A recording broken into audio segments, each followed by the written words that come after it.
repart toujours pour Téléfoot avec une équipe de filles pour faire Rummenigge. Eh bien, devinez ce qui est arrivé hier soir, c'est que Rummenigge a marqué 3 buts. D'ailleurs, les Allemands ont dit à Georges Dominique qu'il fallait que les équipes de Téléfoot viennent souvent les filmer parce que ça leur portait chance. D'ailleurs, ce sujet sur Rummenigge, vous le verrez incessamment dans Téléfoot, puisque nous sommes en train de le préparer. Mais ces 3 buts sont tellement magnifiques, ils ont été pris devant la caméra de Vieder qui travaillait au ralenti, donc nous allons les voir dans ces buts venus d'ailleurs. Et auparavant, nous allons voir un match de cet après-midi, de courts extraits, les buts bien entendu, comptant pour les éliminatoires de la Coupe du Monde. C'était à Rome, il opposait l'Italie au Danemark. Mais auparavant, Rummenigge dans ses œuvres, sans un mot, avec de la musique, parce que le football c'est aussi ça, c'est joli.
Dans le groupe 5 des éliminatoires de la Coupe du Monde aujourd'hui, l'Italie en maillot bleu recevait à Rome le Danemark.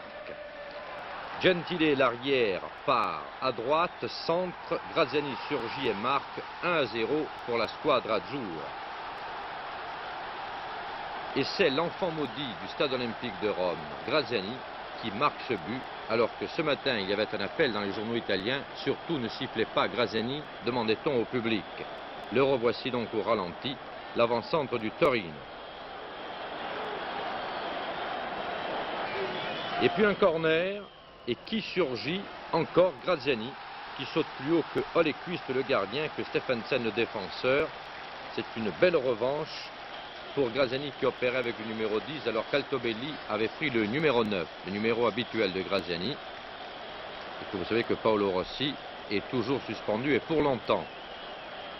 En tout cas, c'est une belle réponse de Graziani à ses détracteurs.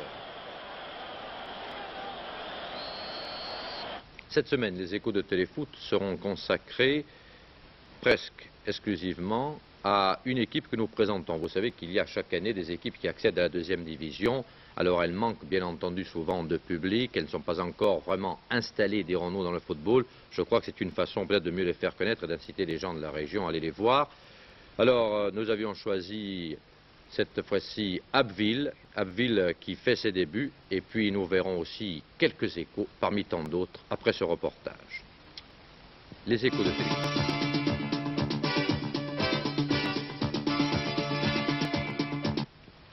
Parmi les équipes nouvelles évoluant en deuxième division, le Sporting Club Abbevillois est le mieux classé. Il est 6e dans le groupe B et en outre il possède en ses rangs le meilleur buteur de la deuxième division, Campagnac, auteur de 13 buts.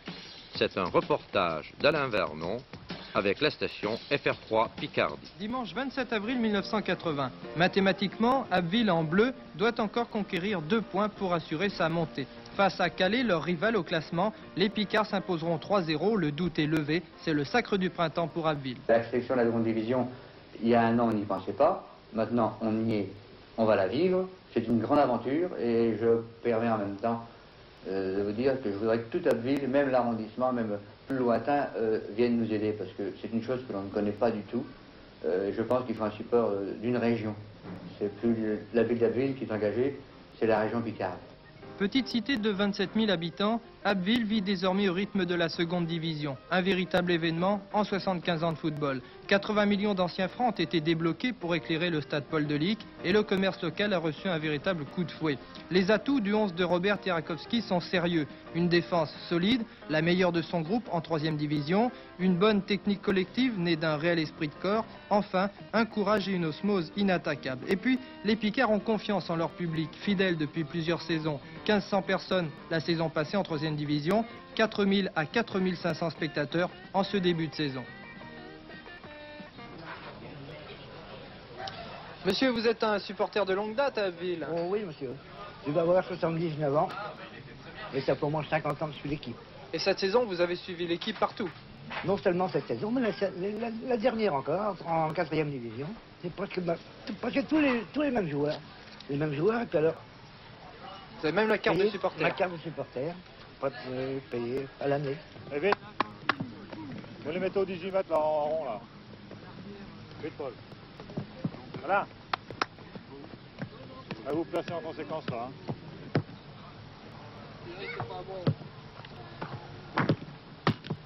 Nous, ce qu'on veut, c'est surtout garder cet esprit d'équipe qu'on a, quoi. Parce qu'on a quand même de très bons jeunes joueurs qu'on ne veut pas éliminer à cause de ça, quoi. Comme les autres promus, Abbeville joue la carte du maintien. Pour cela, les dirigeants Picards ont recruté 2 stagiaires lillois, Olivier Auton et Christian Henry, un gardien. Avec eux, Marcel Campagnac sur ces images, ex-professionnel de Lille, un pur gaucher, un milieu de terrain très longiligne, âgé de 23 ans. Campagnac est le meilleur buteur du groupe B et compte bien retrouver la première division. J'estime que ce n'est pas une régression puisque j'espère, si ça marche bien cette année, pouvoir repartir éventuellement dans un club professionnel. Donc c'est un passage à Abbeville finalement? Oui, c'est un passage. Et si l'équipe d'Abbeville reste en seconde division, fait un bon score, vous restez à Abbeville? Ah oui, je resterai à Abbeville très certainement. Comment vous avez trouvé l'ambiance dans l'équipe? L'ambiance est très bonne, il n'y a aucun problème, je suis très bien adapté. Collectivement ou individuellement, vous pensez qu'Abbeville a quand même les moyens de rester en seconde division? Je pense. L'autre atout des Picards arrive de Normandie. Alain Bien-Aimé est âgé de 23 ans, c'est un demi-défensif au travail obscur, mais ô combien précieux. Ancien joueur de Rouen et de Melun, il vient de Dieppe et se retrouve en seconde division. Je pense qu'avec l'entraînement qu'il nous fait subir actuellement l'entraîneur, je pense qu'on est capable de tenir le rythme de la deuxième division et je crois que les résultats pour l'instant le démontrent. Je crois qu'on n'est pas ridicule lors des 3 dernières rencontres que nous avons faites, quoi. Voici donc le nouveau visage du Sporting Club abbvillois cette saison. Bien décidé à ne pas jouer les figurants, avec au sein de son attaque, ne l'oublions pas, le meilleur buteur du groupe B.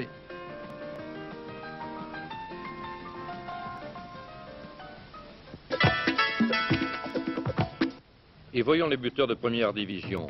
Premier au classement, Delionis de Tours, 14 buts. Il est argentin. Deuxième, Victor Trocero de Monaco, 11 buts, il est argentin. Troisième, Johnny Rep et Michel Platini, les 2 Stéphanois comptent 9 buts chacun. Platini est le premier français.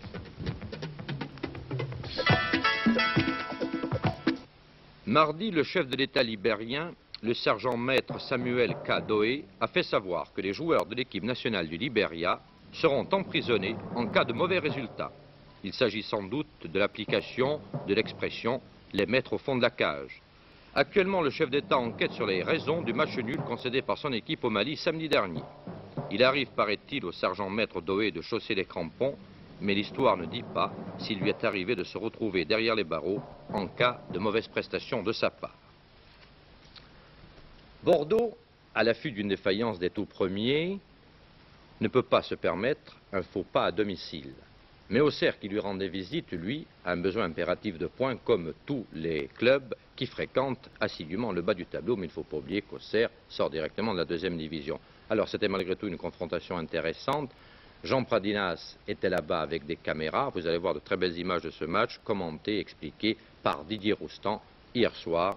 C'était à Bordeaux.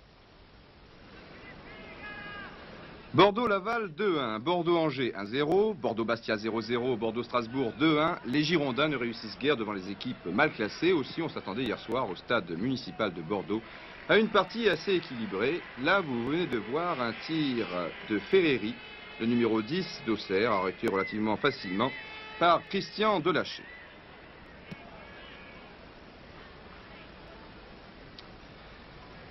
Ballon pour Giresse, une action qui se termine par un centre de Gérard Soler. Des actions de part et d'autre, mais des gardiens de but rarement inquiétés.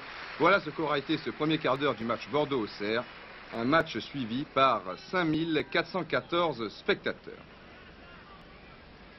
Van Stralen, Soler, Van Stralen, puis Bracci. Les arrières de Bordeaux se trouvent souvent en position d'attaquant devant une équipe qui visiblement est venue pour le match nul. On joue depuis 20 minutes et pour l'instant, Joël Bass passe une soirée bien confortable. Coup franc pour Auxerre. Comme toujours sur ce genre d'action, il a le numéro 6, Cuperli. Lantier, l'ex-Avignonnais qui est contré. Gemrich, il ne s'est guère montré à son avantage jusqu'à présent, a lancé Bernard Lacombe. Le numéro 9 de Bordeaux qui se heurte à Charles, puis au Polonais Vixorek. La défense d'Auxerre est toujours bien placée devant les attaquants locaux, peu entreprenants, il faut le souligner. Alain Giresse pour Lacombe, finalement un tir de Van Stralen. Il aura donc fallu attendre la 29e minute pour voir la première attaque valable des Girondins de Bordeaux, grâce en grande partie, vous venez de le voir, au numéro 9, Bernard Lacombe, que nous allons retrouver à la 36e minute. Le voici, il vient de passer à Soler. Soler qui cherche le 1-2 avec Gemrich, mais nous vous l'avons dit, l'ailier gauche bordelais était hier soir particulièrement maladroit. Tout au moins en première mi-temps, une première mi-temps au cours de laquelle les deux défenseurs centraux, Ekem et Rohr, n'hésiteront pas à prêter main forte à leur attaquant. Sur cette action, le libéro Rohr est pratiquement parti de ses 18 mètres. Un tir qui donne le frisson à Joël Lebasse, Gernot Rohr, qui passait du poste de stopper à celui de libéro, en raison de l'absence de Marius Trésor. Il a réussi un sans faute, car attention, bien qu'évoluant de manière défensive, les joueurs d'Auxerre se sont montrés dangereux en certaines occasions. Comme ici, en fin de première mi-temps, avec un très bon coup franc tiré par Dominique Cuperli.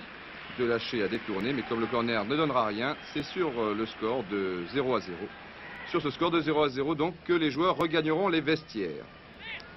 Les Girondins vont partir très vite dès le début de la deuxième période. Ici, Gemrich a passé à Giresse. Le capitaine bordelais centre pour la tête de Van Stralen. Georges Van Stralen qui remplaçait Girard blessé. Il a été l'un des éléments les plus en vue de son équipe. Rohr pour Bernard Lacombe. Giresse cherche un partenaire. Il va trouver Gérard Soler, puis Touvenel. Encore Giresse.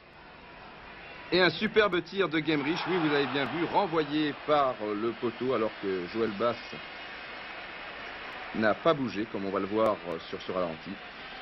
Coup d'œil, ou plutôt coup de chance. Et Denis qui dégage en corner, corner qui n'apportera pas grand-chose. On se retrouve avec Touvenel, Fernandez. Touvenel renvoie de Vixorek, mais le ballon est toujours pour l'arrière droit de Bordeaux, bien plus offensif dans cette deuxième mi-temps, qui vient de passer à Fernandez.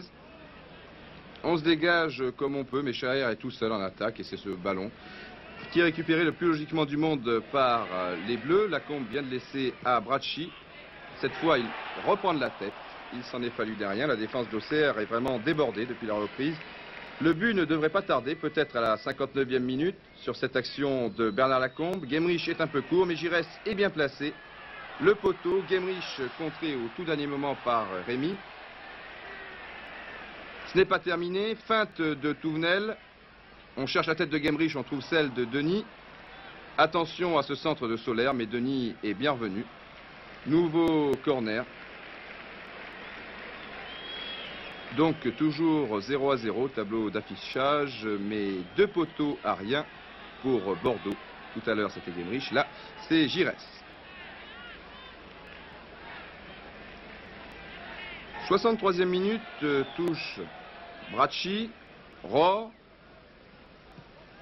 Solaire, légèrement bousculé, mais l'arbitre, M. Lopez, laisse jouer puisque le ballon est toujours bordelais avec Van Stralen, tête de Vixorek, puis tête de Sab et un boulet de canon de Touvenel, alors qu'au départ de l'action, il y avait une nouvelle fois l'Allemand Rohr. Coup franc pour Alain Giresse, le capitaine de Bordeaux, marqué de très près par Rémy tout au long de cette rencontre, s'est très bien repris dans les dernières 45 minutes, ce qui explique en grande partie la belle réaction de Bordeaux. Lacombe a pu donner un retrait pour Van Stralen, mais Joël Bass est toujours sur la trajectoire et quand ce n'est pas le cas, vous le savez, il y a les poteaux. Pour une fois, nous nous trouvons dans le camp de Bordeaux. Auxerre, il est vrai, n'a pratiquement pas inquiété de lâcher en deuxième mi-temps, à l'exception de Ferreri à la 64e minute. Ici, Giresse est victime d'une semelle de son adversaire direct Rémy. L'un des rares vilains gestes d'un match disputé dans un très bon esprit. Et pour tout arranger, M. René Lopez, l'homme en noir, 41 ans en Ligue de Lorraine, a été excellent. D'ailleurs, Giresse va beaucoup mieux. C'est lui qui vient de donner ce ballon à Fernandez. Faute sur Solaire. Les coups de pied arrêtés pour Auxerre, c'est Cuperli. Pour Bordeaux, on le sait depuis longtemps, c'est le capitaine, le numéro 13, Alain Giresse. Mauvais contrôle de la poitrine de Lacombe qui récupère tout de même ce ballon. But d'Albert Gemrich, 1-0 pour Bordeaux. Un but pas vraiment immérité, surtout si l'on tient compte des 2 tirs sur le poteau.